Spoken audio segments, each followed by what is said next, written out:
안녕하세요. 학습전략 설계사 과정을 맡게 된 박태찬입니다. 여러분들 학습전략 설계사라는 단어를 처음 들어보셨을 것 같습니다. 이 학습전략 설계사라는 과정이 학습과 전략과 설계, 이렇게 서로 어울리지 않을 것 같은 단어들이 이제 같이 모여있는 좀 특이한 과정이라고 여러분들이 느껴지실 수도 있을 것 같습니다. 하지만 1강부터 20강까지 저와 함께 학습이 무엇인지, 그리고 학습 전략이 무엇인지, 그것을 어떻게 설계하는 것인지를 꼼꼼히 이론부터 실전까지를 다 살펴보게 될 것인데요. 그렇게 실전에까지 적용이 되는 이론들, 여러분들 저와 함께 호기심을 가지고, 그리고 여러분들이 적용하시는 분야에 대한 어떤 실천성이랄까요? 이제 그런 부분까지도 완전히 이어나갈 수 있도록 한 단계 한 단계 함께 밟아가시면 좋겠습니다. 많이 기대해 주시고요. 사실 이제 초반에는 좀 이론적이고 여러분들이 딱딱하게 느끼시는 내용들도 들어있을 거예요. 하지만 그런 내용들도 점점 이제 여러분들이 저와 함께 한 단계 한 단계 가시면서 이런 게 다 필요한 내용이었구나, 이런 것이 다 이렇게 쓰이는구나 라는 거를 체험하실 수 있도록 그렇게 내용을 구성했으니까요. 여러분들 포기하지 마시고 끝까지 저와 함께 한 강 한 강 꼼꼼하게 한번 학습해 나가 보시죠. 그 첫 번째로 오늘은 학습 전략 설계사와 평생학습이라는 주제로 이제 첫 번째 강의를 이제 들고 나와 봤습니다. 여러분들이 설계사라는 단어가 익숙하실 거예요. 설계사는 건축 설계사도 있고, 또 보험 설계사도 있고, 재무 설계사도 있고, 여러분들 등 다양한 설계사들을 우리가 살면서 만날 수가 있지요. 이 설계사는 설계를 전문으로 하는 기사다라고 해서 이 명사에 따른, 이 설명에 따른 이제 설계사는 건축 설계사에 해당하는 단어가 되겠습니다. 이 건축 설계사는 디자이너라는 영어 단어를 사용을 하고 있고요. 보험 설계사는 플래너, 재무 설계사도 플래너라는 단어를 씁니다. 그럼 이 디자이너와 플래너가 어떻게 다르냐? 쉽게 말해서 설계사는 디자이너와 플래너로 나뉘는데, 이 디자이너는 어떤 대상의 내부와 외부의 구조, 그리고 미적인 요소를 창출해내는 사람이다 라고 생각하시면 되겠고요. 플래너는 이미 주어진 조건들을 바탕으로 일정, 일의 순서 등을 재구조화하는 사람이다 라고 하는 겁니다. 그러니까 플래너는 어떤 일이 잘 수행되기 위해서 그것을 보조적으로 원래 있는 요건들을 가지고 구조화하는 거다, 배치하는 거다라고 생각하시면 됩니다. 계획을 세우는 사람 정도로 이해를 하시면 쉽게 받아들여지실 수가 있겠죠. 하지만 디자이너는 뭡니까? 디자이너는 창출해내는 사람이에요. 디자이너는 어떠한 제품을, 어떠한 뭐랄까요, 회의의 결과물을, 기존에 있는 요소들을 재배치하고 일정을 조율하고 하는 서포트하는 역할뿐만이 아니고 만들어내는 사람이라는 뜻입니다. 근데 학습 전략이라는 것은 여러분들이 기존에 있는 조건들을 가지고 구조화하는, 어떤 계획을 세우고 도와주는 이런 정도의 역할로 여러분들 생각하셨을 수가 있어요. 근데 하지만 제가 이해하고 있는 학습은요, 굉장히 창조적인 작업입니다.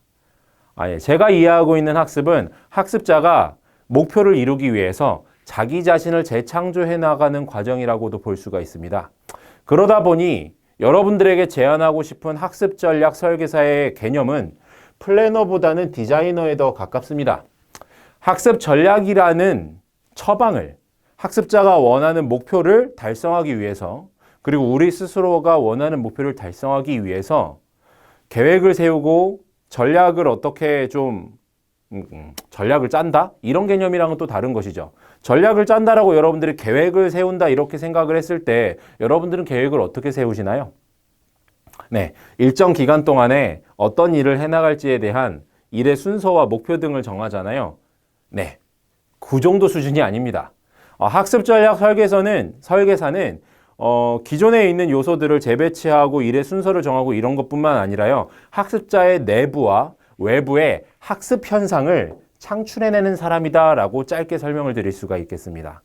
다시 한번 설명드릴게요. 학습자의 학습 현상을 촉진시키고 올바르게 달성시키기 위해서 학습자의 내부와 외부의 학습적인 요소들을 창출해내는 사람이다. 그럼 선생님이나 교사들은 어떻게 다른가요? 네, 교사들이 학습 전략 설계사의 역할을 수행할 수가 있어요.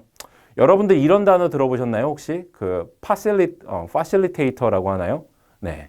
그런 역할도 교사는 할 수가 있죠. 교사는 학교에서 선생님들이요. 플래너도 해야 되고요. 디자이너도 해야 되고요. 파실리테이션도 해야 됩니다. 여러 가지 역할을 수행을 할 수가 있는 것이죠. 지금 여러분들이 이제 종사하고 계시는 전문 분야가 있으실 거예요. 그 분야에서 교육적인 요소가 있기 때문에 저와 함께 이 과정을 공부하시는 거 아니겠어요? 그죠? 여러분들 다 전문가시잖아요. 각 분야에. 그 여러분들의 각 전문적인 분야에 학습 전략이라는 요소를 새롭게 창출해내고 싶다. 바로 그것이 학습 전략 설계사 과정이 존재하는 이유라고 생각하시면 되겠습니다. 그래서 학습 전략이란 무엇이냐면요. 학습 전략이라는 것은 특정 학습 장면에서 지식이나 기술의 습득을 촉진시키기 위해 적용하는 정신적인 책략이다라고 생각하시면 되겠습니다. 그러니까 원래 이제 학습 전략이라는 것은 심리학에서 주로 연구하던 분야였어요. 지금 이제 교육학 분야에서 주로 다뤄지고 있지만 학습 전략이다. 이 학습이라는 현상 자체를 심리학에서 굉장히 과학적으로 접근을 했거든요. 근데 그런 요소들이 교육심리, 교육공학 등등 현재 교육학으로 연결지어지고 있습니다. 그래서 이 출발 지점은 심리학에서부터다라고 여러분들이 이해하시면 되겠습니다. 그래서 학습 전략이라는 것은 어느 학습 장면인지, 어떠한 지식을 습득해야 되는지, 무슨 기술을 습득하고자 하는 것인지, 목표치가 어떻게 되는지, 현재는 무엇을 가지고 있는지, 그리고 이제 무엇이 필요한지 등등을 고려를 합니다. 그래서 그런 것들을 고려해서 최선의 학습 결과를 내는 그런 방법을 찾는 일입니다. 그래서 이 학습 전략이라는 것을 창출해낸다. 학습 전략 설계를 한다라고 이렇게 이해하시면 되겠습니다. 그러면 조금 더 쪼개서 전략이란 무엇인가? 이게 전략이란 군사작전적인 의미죠. 적과의 실제 교전에 앞서서 군대를 가장 유리한 위치로 이동시키는 대규모의 군사작전을 입안하고 지휘하는 과학이다라고 이제 전략, 군사학적인 어떤 개념으로 군사학 책에는 나와 있어요. 근데 이 개념을 그대로 갖다 쓸 수는 없겠죠. 그래서 그것을 이제 응용을 해서 설명을 드린다면, 원래는 전략이라는 것이 군대의 명령, 이런 것에 대한 의미였는데, 최적의 방법으로 목표를 그저 달성할 뿐만 아니라, 어떻습니까? 우리가 싸울 때는 반드시 상호 간에 피해가 발생하게 되잖아요. 상대방을 정복을 하려면 나에게도 피해가 입혀질 수밖에 없는데 그 피해를 최소한으로 만드는 방법이 무엇이지? 라는 것을 고민하게 됩니다. 그래서 이런 목표를 달성하는 것이 전략을 설계하는 일이다. 여러분들이 학습을 한다. 혹은 학습 현상을, 학습자의 학습 현상을 돕는다라는 관점에서 봤을 때 그 목표를 달성하는 것뿐만 아니라 달성이 아주 빨리 될 수 있도록, 그죠? 그리고 달성이 더 즐겁게 될 수 있도록. 그 학습하는 과정이 상당히 괴로운 과정이 될 수도 있거든요. 근데 그 과정에서 얻어지는 결과물뿐만 아니라 과정을 질적으로 향상시킬 수 있도록 그렇게 전략을 설계하는 것이 필요하거든요. 네, 그래서 이 전략이라는 것은 최적의 방법으로 목표를 달성하는 것이 설계한 일이다. 그러므로 목표지향적이면서도 의도적이고 의식적 그리고 통제적인 행동이 모두 다 포함된다라고 이해를 하시면 되겠습니다. 여러분들 이제 학습이라는 현상을 상식적으로 알고 계시던 많은 내용들이 있을 거예요. 여러분 뭐 복습은 무엇이고 예습은 무엇인지, 또 집중이라는 것은 어떻게 하는 것이며, 학교 수업은 어떻게 들어야 되고 학원에서는 어떻게 공부해야 되는지, 또는 뭐 자격증을 딴다, 혹은 공무원 시험을 준비를 한다. 여러분들이 우리 생활에서 필요로 하는 모든 학습 현상들 있잖아요. 그런 학습 현상들을 이해하고 계시는 여러분들 나름대로의 방법이 있을 거예요. 이제 그런 학습에 대한 이해를 좀 더 전문적으로 만들어드리는 과정이 또 저희 과정에 포함이 되겠습니다. 여러분들 학습이라는 것을 아주 괴로운 과정으로 이해하고 계신 분들이 있어요. 우리의 뇌를 핵심적인 자원으로 이루어지는 활동을 학습이라고 보았을 때, 여러분들이 공부를 한다라고 하면 옛날에 이런 얘기가 많이 있잖아요. 엉덩이로 공부하는 거다. 공부는 엉덩이로 하는 거다. 잔머리를 굴리면 안 된다. 물론 그 얘기에 저도 어느 정도 동의를 합니다.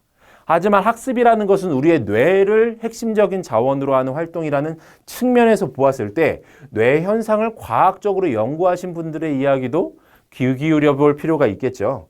그래서 심각한 스트레스를 받으면 전두엽으로의 혈류량 또는 뇌의 활동량이 저하되어서 학습 효과가 떨어진다라는 것을 여러분들이 과학적으로 혹시 접해보신 적이 있나요? 네, 지금 보세요. 오른쪽에 보시면 심각한 스트레스 상태에 뇌의 활동은 여기 이제 전두엽이거든요. 전두엽으로 향하는 뇌의 활동이 혈류량이 뚝 끊겨버린다라는 것이 이렇게 과학적으로 이제는 밝혀지고 있어요. 그러니까 과거에는 제가 말씀드렸죠. 과거에는 엉덩이로 공부하는 게 전부야라고 생각했다면 그것도 필요하지만 학습이라는 형상은 이제 학습 정서적인 부분을 우리가 놓칠 수가 없는 부분이다라는 것을 여러분들이 꼭 생각을 하셔야 됩니다. 그러니까 학습 전략의 필요성에 대해서 지금 강조드리는 것이에요.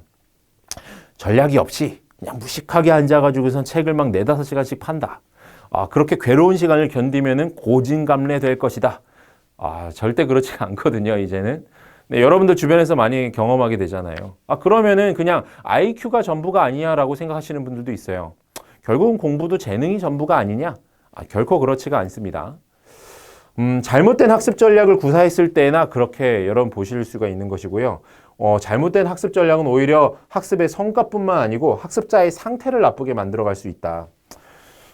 학습 정서가 나빠지고 있는 학습 전략을 구사하는 그런 학습자들을 우리가 구제할 수 있는 학습 전략을 전문적인 관점으로 봤을 때 세울 수가 있거든요.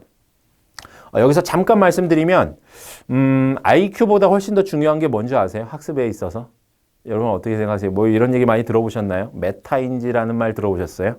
네, 메타인지가 학습 현상에 훨씬 더 많은 영향을 미칩니다. 연구된 결과에 따르면 IQ가 실제로 학습에 미치는 영향이 성적에 미치는 영향이 학교 성적에 미치는 영향이 뭐 10%에서 20% 사이다 정도라고 가정했을 때 그때 메타인지가 미치는 영향은 막 70%, 80% 이렇게 됩니다. 네, 그 정도로 메타인지는 정말 큰 영향을 주는데요. 메타인지는 훈련이 돼요. 메타인지는 학습 전략을 잘 구사해서 학습자의 상태를 끌어올리면 네, 훈련이 됩니다. 근데 IQ는 훈련이 아주 어려워요. IQ라는 요소는 타고나는 요소고 메타인지라는 요소는 타고나는 요소가 전혀 없지는 않지만 충분히 훈련을 해서 상당히 높은 수준으로 누구나 다다를 수가 있는 것이거든요. 여러분들이 학습 전략을 설계할 필요성이 바로 거기에 있어요. 학습자가 지금 현재 공부를 못하고 지금 현재 그러니까 쉽게 말해서 학습 역량이 많이 떨어지는 학습자를 여러분들이 상담하시거나 혹은 학생으로 만나시거나 의뢰인으로 만나시거나 하실 수가 있거든요. 이제 그렇다면 그런 대상의 학습 역량 자체를 끌어올릴 수 있는 키워드가 어디냐 하면 메타인지에 있습니다. 20강 동안 여러분들과 메타인지에 대한 내용을 되게 세부적으로 좀 볼 거예요. 그래서 학습자가 스스로 무엇을 인식하게 해야 되는지, 어떤 요소들을 훈련시킬 수가 있는지 등등을 다룰 것이거든요. 그래서 학습은 결코 참는다고 되는 게 아니다라는 것입니다. 앞에 자료에 이어서 한번 볼게요. 오른쪽의 뇌는요, 우울증에 빠져 있는 뇌고 왼쪽은 이제 평범한 사람의 뇌예요. 오른쪽에 이 뇌의 상태를 보면은 전체적으로 활동이 저하되어 있는 상태라고 여러분들이 보시면 됩니다. 이제 앞부분은 전두엽이 이렇게 작동을 안 하잖아. 근데 우울증에 빠져 있으면 뇌가 전체가 다 뇌 활동이 멈춰버리잖아. 라고 생각하셔도 돼요. 근데 이런 경우에 이제 심각하면은 정신과를 찾아서 약을 드셔야죠. 네, 정말 이 정도라면요. 그런데 여러분들 그거 아세요? 청소년들 있잖아요. 청소년 학습자들의 우울증 정말 많아요. 네, 성적에 따른 우울증, 성적에 따른 우울증. 시험이 다가오면 다가올수록 겪게 되는 그 우울증과 불안감들 있잖아요. 그게 거의 정신병리적인 증상들을 보일 수도 있거든요. 그래서 학습이라는 것은 이성뿐만 아니라 감성의 영역도 함께 고려해야 되는 활동입니다. 그래서 이 뇌를 핵심 자원으로 사용을 하는데 뇌 상태가 이렇게 나빠진단 말이에요. 그러니까 여러분들 생각해 보세요. 공부를 하는 데 있어서 우리의 뇌의 상태가 제일 좋아야 되는데 공부를 하면은 뇌의 상태가 나빠져요. 이런 되게 모순이잖아요. 그런데 이런 학생들이 있어요. 공부가 제일 쉬웠어요. 공부 재밌습니다. 라고. 여러분들 솔직하게 한번 얘기해 보세요. 공부 재미없어요? 여러분들 공부 재미없으세요? 아니잖아요. 그죠? 제가 꼬드기는 것 같으세요? 아니에요. 여러분들 분명히 공부가 즐거웠던 경험을 누구나 해본 적이 있을 겁니다. 네, 공부가 그저 괴로운 과정뿐만 아니라 여러분들에게 뿌듯함을 던져주고 목표가 달성됐을 때의 기쁨을 주고 그리고 공부를 하는 그 과정 자체가 여러분들에게 주는 기쁨이 분명히 있단 말이에요. 그때 여러분들이 경험했던 그 달콤한 지식이 습득이 되는 나 자신의 역량이 발달이 되는 그 경험들이 있잖아요. 이제 그런 부분들은 우리의 뇌가 건강한 상태에서 경험을 할 수 있는 가장 본질적인 학습의 즐거움이라고 여러분들에게 설명을 드리고 싶어요. 그래서 학습자가 스스로 적극적인 학습 태도를 가질 수 있도록 지도를 해야 되고 그런 학습 전략을 우리가 설계를 해야 될 텐데 내가 나를 가르치는 게 학습의 전부예요. 쉽게 말씀드려서 여러분들이 아무리 좋은 곳에서 던져줘도 뭐 근사한 독서실에 앉아 있다고 생각해 보세요. 그럼 공부가 저절로 됩니까? 그죠? 옛날에도 이런 말이 있잖아요. 물가에 말을 데려갈 수는 있어도 걔 스스로 목마르지 않으면 물 안 마셔요. 그렇잖아요. 지식의 갈증을 느끼도록 만드는 것이 되게 중요한 것이죠. 네, 지식의 갈증이 느껴져야 스스로 학습이라는 현상을 선택을 할 수가 있어요. 여러분들이 이렇게 뇌에 대해서 그래서 좀 이해를 하셔야 돼요. 학습은 역량을 발달시키는 변화 과정이지만 이제 지식뿐만 아니고요. 태도, 기술 등도 학습의 대상이에요. 역량이 무엇이냐라고 이제 지금 설명을 드리면 쉽게 말해서 지식, 태도, 기술 이렇게 얘기를 합니다. 지식, 기술, 태도. 그건 이제 역량이다라고 이렇게 쉽게 설명을 드릴 수는 있어요. 뭐 여러 가지 정의가 있지만 여기서는 이 정도까지만 하고 넘어가고 다음 시간에 좀 더 자세히 다뤄볼게요. 이제 이 가장 안쪽에 사람의 뇌를 이렇게 단층으로 봤을 때 가장 안쪽에 있는 것을 파충류의 뇌다. 그것을 둘러싸고 있는 것을 포유류의 뇌다. 고차원적인 사고를 하는 것이 이제 인간의 뇌다라고 이렇게 설명을 합니다. 그래서 진화학적으로 인간의 뇌는 가장 고차원적인 사고를 할 수 있는 대뇌를 가지고 있으면 특히 전두엽의 역할이 학습에 있어서 중요하다. 전두엽은 이제 이 앞부분이다라고 여러분들이 생각을 하셨을 때 여기 한번 보세요. 제가 계속해서 정서적인 부분을 말씀을 드리고 있는 거예요. 스트레스 상태에서는 가장 본능적이고 먹고 자고 하는 가장 안쪽의 뇌만 활성화가 돼서 활동을 해요. 근데 이제 안정된 상태에서는 뇌가 전체적으로 다 작동을 하더라. 특히 전두엽은 절대로 스트레스가 많은 상태에서 활동을 하질 않더라. 라는 부분을 찾아낼 수가 있어요. 그래서 학습자가 학습 부담을 스스로 제어할 수 있도록 전략이 설계되어야 됩니다. 여러분들 이런 경험 다 해보셨을 거예요. 학교 다니시던 시절에 이제 뭐 저 같은 경우에는 지구과학 시간이 되게 힘들었거든요. 근데 지구과학 시간 내내 너무 괴로워하다가 종이 땅 치고 나면 어떻게 돼요? 예, 매점으로 달려가거나 운동장으로 친구들이랑 같이 뛰어나가거나 아니면은 뭐 교실에서 레슬링을 하거나 그게 좀 동물적인 활동들을 보이잖아요. 이게 지금 이성을 갖춘 사람이야? 싶을 정도로요. 학교에서 혹시 일한 적이 있는 분들은 다 공감을 하실 거예요. 저도 지금 요즘에 중학생들 보면은 쟤들은 너무 동물적이야 라고 느껴지거든요. 무슨 동물원에 온 것 같아요. 뭐 원숭이들 같이 보이기도 하고. 비하 발언이라고요? 아니요. 아이들을 보면은 그만큼 귀엽다는 뜻입니다. 그렇게 동물적인 활동을 아이들이 학습에 스트레스를 받고 나서 하는 이유가 빨리 풀어야 되기 때문이에요. 이 부분은 활성화가 그나마 되어 있거든요. 근데 이 부분에 있어서 이제 만약에 심각하게 막 우울증에 빠졌다. 그럼 이제 엎드려서 자버리거나 아니면은 그냥 먼 산만 바라보고 있게 되죠. 그냥 활동 자체가 멈춰버리는 거예요. 이렇게 동물적인 부분도 이렇게 파충류의 뇌도 포유류의 뇌도 활성화되지가 않은 상태라면요. 그렇다면은 이제 뇌가 딱 멈춰버리게 되죠. 이제 학습에 대해서 여러 가지로 설명하신 분들이 많이 있어요. 이제 학습은 생명체가 일상적으로 수행하는 삶의 한 단면이다. 호흡과 같이 자연스러운 삶의 과정이다라고 말씀하시는 분도 계십니다. 강의를 듣는 것과 책을 읽는 것이 학습의 전부가 절대로 아닙니다. 여러분들이 지금 강의를 듣고 계시지만 이런 거 있잖아요. 새로운 요리의 레시피를 습득하는 일, 다 학습입니다. 그죠? 뭐 운전대를 잡고 좌회전하는 법을 처음 배우셨을 때, 우회전하는 법을 처음 배우셨을 때 차선 변경 어려웠잖아요. 운전면허 있으신 분들은 다 공감하실 거예요. 차선 변경 처음 할 때 진짜 어렵거든요. 저는 아직도 이제 수동 변속기 차량을 운전을 하고 있는데 지금 운전이 너무 재밌어요. 저는 운전 되게 좋아하거든요. 근데 이제 운전 처음 배울 때는 차선 변경할 때 진짜 두근두근 했습니다. 옆에서 뒤에 차가 이렇게 차선 변경하다가 뒤에서 누구 박는 거 아니야? 내가 지금 차선 변경 해도 되나 말아도 되나? 그래가지고 농담 삼아 이런 얘기도 하잖아요. 뭐 직진밖에 할 수 없어서 서울에서 전라도 갔다 왔다고 경상도 갔다 왔다 뭐 이런 말씀을 하시는 분들도 있잖아요. 그 정도로 이제 여러분들이 뭔가를 처음 배우실 때 어려울 수가 있어요. 그렇게 배우는 모든 과정들 다 학습에 포함이 된다라고 생각하시면 되겠습니다. 근데 강의를 들어도 책을 읽어도 학습이 아닐 수도 있다. 아까 뭐라고 말씀드렸죠?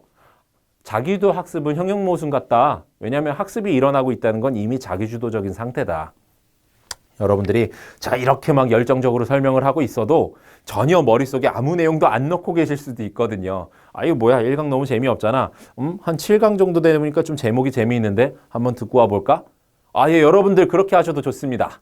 순서대로 듣지 않으셔도 돼요. 지금 여러분들이 보고 계신 1강부터 20강이요. 관심이 가는 강의부터 하나씩 하나씩 섭렵하셔도 저는 오케이입니다. 그렇게 해서 여러분들이 만약에 자기주도적인 학습 현상을 일으키실 수 있으면 호기심을 따라서 학습하는 게 저는 맞다고 생각하거든요. 꼭 순서대로 학습하지 않으셔도 돼요. 이제 학습은 지적 호흡입니다. 학습이 멈추면 그는 지적으로 사망 선고를 받은 사람이 된다라고 이렇게 강력하게 말씀하신 학자분도 계세요. 그러니까 여러분들 학습이라는 것은 여러분들이 자신을 발전시키기 위해서 하는 어떤 자기 발전적인 활동이다라고도 생각하실 수도 있겠지만 여러분들이 지적으로 살아있으려면 계속해서 학습을 해나가야 되거든요.